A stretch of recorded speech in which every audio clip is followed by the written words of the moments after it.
Bueno, y volvemos con otro bloque del Innovation Summit y tengo conmigo a dos expertos en innovación y liderazgo. Estoy hablando de Alejandro Visari, que es gerente ejecutivo de investigación, desarrollo e innovación de Mirgor, y de Juan José Bonara, que es vicepresidente y director de relaciones públicas de Huawei Argentina. ¿O es Huawei? ¿Cómo lo pronunciamos? Se acepta Huawei y se acepta Huawei. Está bien, están los Los dos chinos te lo aceptados. pronunciarían hasta con un acento tipo Huawei.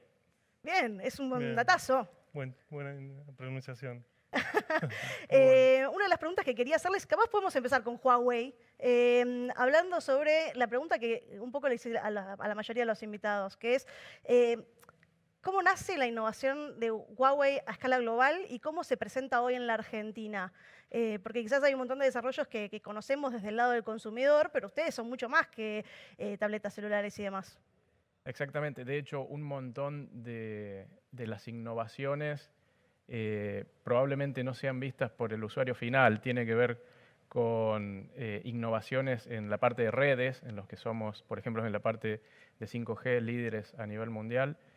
Y todo esto tiene que ver con cuánto se invierte en investigación y desarrollo. Es como una regla muy directa. Ujú. Si vos podés invertir como venimos haciendo nosotros desde prácticamente el comienzo, cerca del 10% de tus ingresos en investigación y desarrollo, y si tenés 96.000 empleados a lo largo de todo el mundo haciendo diseño, investigación y desarrollo, obviamente que terminás liderando y termina la gente copiando lo que uno hace. O sea, es la forma de liderar. Y otra cosa que creo que es importante respecto a innovación es que tiene que ser inclusiva y no excluyendo a gente.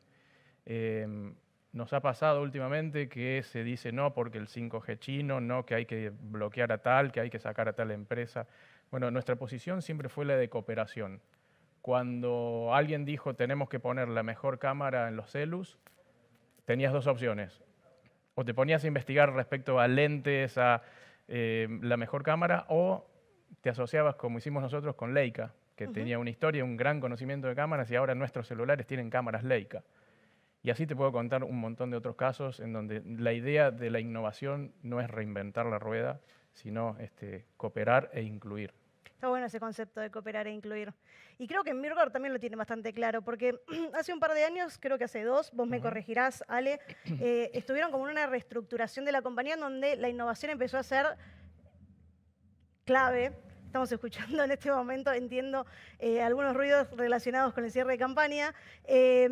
No, lo interesante capaz sobre Mirgor es que reestructuraron un poco su manera de pensar la innovación, ¿no? Tal Con esta cual. nueva unidad que es Mirgor Innovación. Contame un poco cómo fue el origen y cómo se está dando ahora. Mira, a ver, tradicionalmente Mirgor en su historia siempre fue una empresa muy innovadora, si vos pensás de dónde nació y dónde está hoy, y todos los negocios y productos que la fueron atravesando.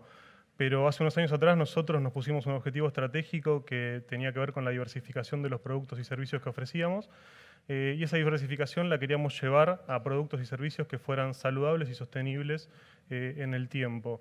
Y cómo, digamos, cómo empezás a pensar eso para hacerlo, digamos, de una manera metodológica. Y bueno, y esto, si querés, metafóricamente hablando, es como hacer ejercicio, ¿no? Si bien no soy el mejor ejemplo, pero cuando uno dice quiero tener una vida más saludable, quiero empezar a hacer ejercicios, lo puedes hacer, si querés, de manera no planificada y vas a obtener cierto tipo de resultados que puede ser o no sostenible con el tiempo. Ahora, si vos querés que eso sea justamente sostenible en el tiempo, obtener los resultados de una manera más rápida y mejores resultados, vos armás una planificación de eso, investigás y te asesorás y armás un plan para ejecutarlo. Bueno, digamos, con eso tiene que ver la creación del área de innovación. Es ver de qué manera nosotros ayudábamos a la organización, porque no es que toda la innovación va a salir de ahí, sino que la innovación queremos que salga de la organización, un poco como recién decía Juan. Digamos, tiene que ser diversa, pero nosotros tenemos que darle a la organización esa metodología para poder innovar y para poder generar esos servicios y productos que sean Ujú. saludables. No, a mí lo que me interesa también es saber qué clase de perfiles buscan en un área que se dedica 100% a la innovación. ¿Qué colaboradores están buscando hoy para unirse a Mirgor Innovación? Mira, cuando vos empezás a pensar en un equipo de innovación, tendés a pensar en gente que está muy ligada a la tecnología y que es creativa. Pero, digamos, si vos te quedás simplemente y solo con ese tipo de perfiles, por más que nosotros, digamos, queremos innovar y queremos ir hacia productos relacionados con la tecnología, digamos, te perdés la diversidad. Es como, digamos, y ahora llevémoslo si querés a otro lado, vamos para los helados. O sea, ponele que tengo una heladería, ¿no? Y quiero innovar con un nuevo sabor de helado. Si contrato solo chocolateros, por más que sean los mejores chocolateros del mundo, seguramente voy a obtener un nuevo sabor de helado, chocolate. Ahora, si yo quiero innovar, lo que tengo que hacer es tengo que traer un chocolatero, tengo que traer un chef tal vez que venga de la India, otro que venga de Francia, tengo que traer pasteleros, y ahí empiezo a conformar un equipo mucho más diverso y que me va a dar un resultado seguramente innovador. Bueno, eso mismo es lo que nosotros queremos hacer dentro de nuestro equipo y básicamente, si querés, lo estamos trabajando en 3 ejes. Uno que tiene que ver con los perfiles, que es justamente lo que hablábamos recién. Otro que tiene que ver con las edades, o sea, hoy si vos ves el perfil de edades del equipo de innovación, tenés chicos que están empezando la universidad y que están como pasantes, y tenés personas de más de 60 años que tienen 30 años de experiencia, y después obviamente diversidad también de género, ¿no? Entonces cuando vos empezás a tener ese equipo tan diverso y empezás a hacer participar a otras áreas dentro del proceso de innovación y empezás a hacer participar a toda la compañía, obtenés mejores resultados. Quisiera pasar del helado rápidamente al 5G porque nos va a dar hambre a todos. Y una de las preguntas que capaz más se hacen relacionada con el 5G es un poco para qué sirve, ¿no? O sea, hablábamos recién con Germán Greco sobre la posibilidad de la licitación del espectro, el hecho de que ya existe la tecnología en los celulares para poder tener mayor rapidez. Contanos un poco para qué sirve esa tecnología 5G y qué noticias tenés respecto a esta cuestión del espectro. Bien. El 5G es una evolución, de hecho el 5 es porque es la quinta generación de las evoluciones en tecnologías de comunicaciones inalámbricas.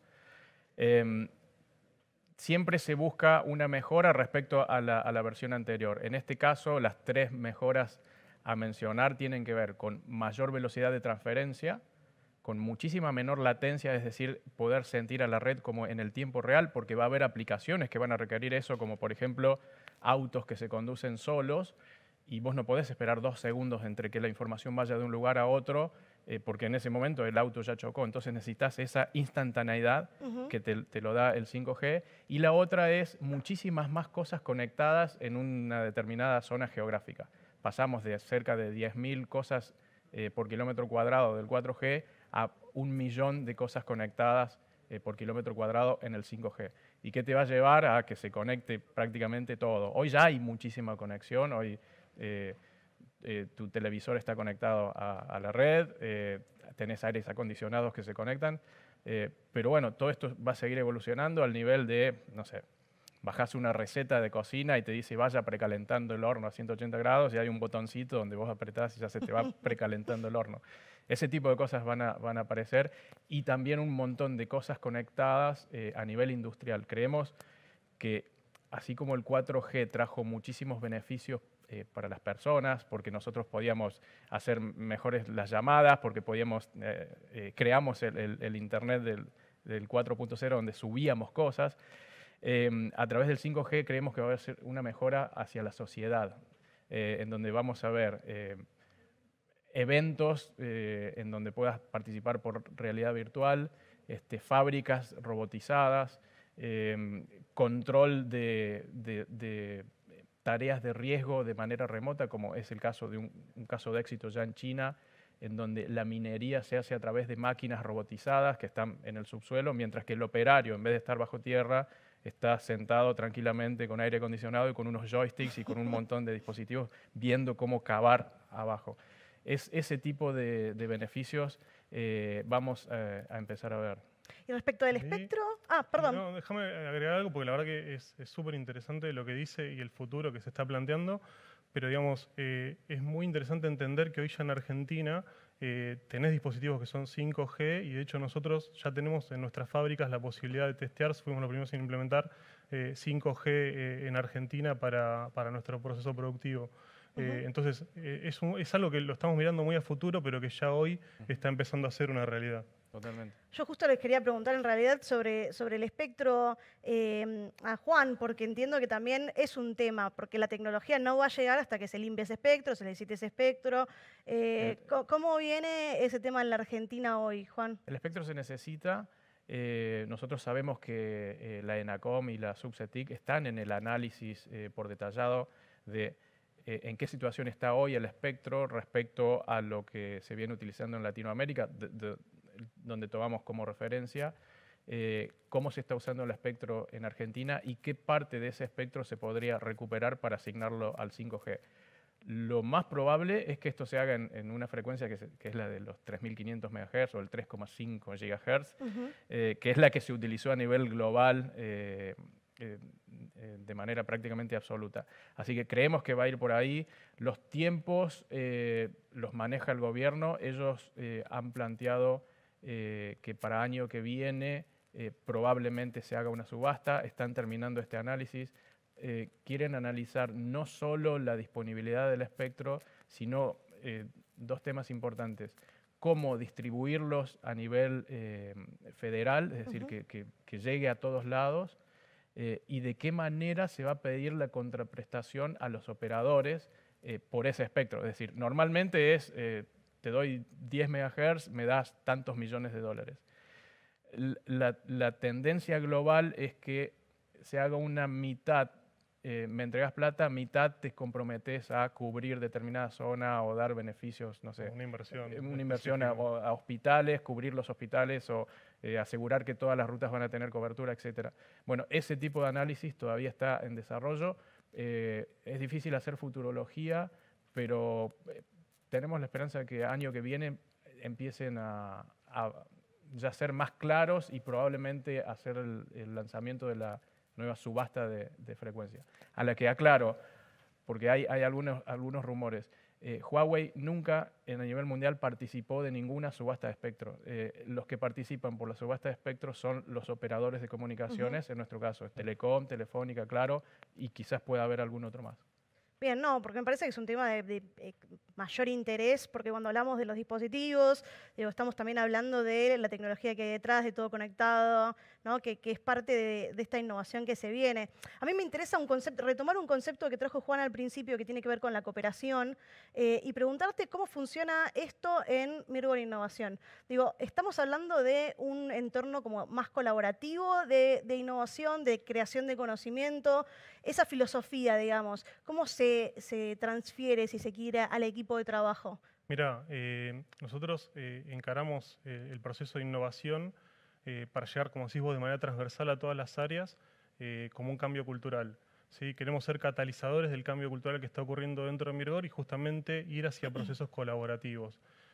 ¿Por qué? Porque cuando vos hablas de procesos de trabajo en equipo, que ya es algo hiper común, inclusive en el pasado, vos hablas de un líder que lidera un equipo de trabajo que trabaja en equipo. Ahora, cuando vos hablas de procesos colaborativos, el objetivo tal vez es otro, que es generar justamente conocimiento, y vos no tenés un líder que vaya guiando, sino que tenés una metodología, que es lo que estamos poniendo nosotros desde el equipo de innovación, pero digamos, el peso de cada una de las palabras o de cada una de las opiniones de ese equipo colaborativo es el mismo. Entonces las decisiones se toman de otra manera y vos lo que vas generando es nuevo conocimiento. Y lo que hicimos nosotros, hablando si querés un poco de ese ejercicio, cómo lo llevamos a cabo, lo definimos en 5 pasos. El primer paso tiene que ver con la exploración, o sea, identificar dentro de los posibles clientes internos o externos cuáles puedan llegar a ser las necesidades no cubiertas. Es un proceso divergente por lo general, donde vos no tenés una definición en particular sobre qué vas a trabajar. Después, una vez identificada esa necesidad no cubierta, trabajás ya en un proceso un poco más convergente de definición, donde le buscás una solución a ese problema y empezás a idear cómo puede llegar a ser esa solución. Y después pasás a una etapa que, si querés, es para nosotros la más divertida, que tiene que ver con una prueba de concepto y una generación de ese conocimiento, que es un proceso divergente, pero que está acotado, ¿no?, dentro de esa posible solución. ¿Y por qué haces una prueba de concepto? Porque la verdad que queremos que el proceso sea rápido, poder probar rápidamente la propuesta que tenemos y a un costo que sea relativamente bajo. Si te acuerdas, habíamos hablado que el negocio debía ser saludable, entonces después viene una etapa de evaluación de negocio. Si esa prueba fue exitosa, si esa solución vemos que aplica para resolver esa problemática, vamos a una etapa de evaluación donde vos ya empezás a ver cuál puede ser el mercado, qué valor estás agregando, y si todo eso, digamos, te da bien, recién ahí pasás a una etapa de implementación, que en definitiva ya cuando empezás a ver cómo escalar esa solución, cómo eso va a generar un negocio y cómo eso lo implementás, realmente ahí tenés ya la innovación, porque antes era una muy buena idea con una prueba de concepto, ¿no? Y bueno, eso lo que queremos es que sea lo más colaborativo posible.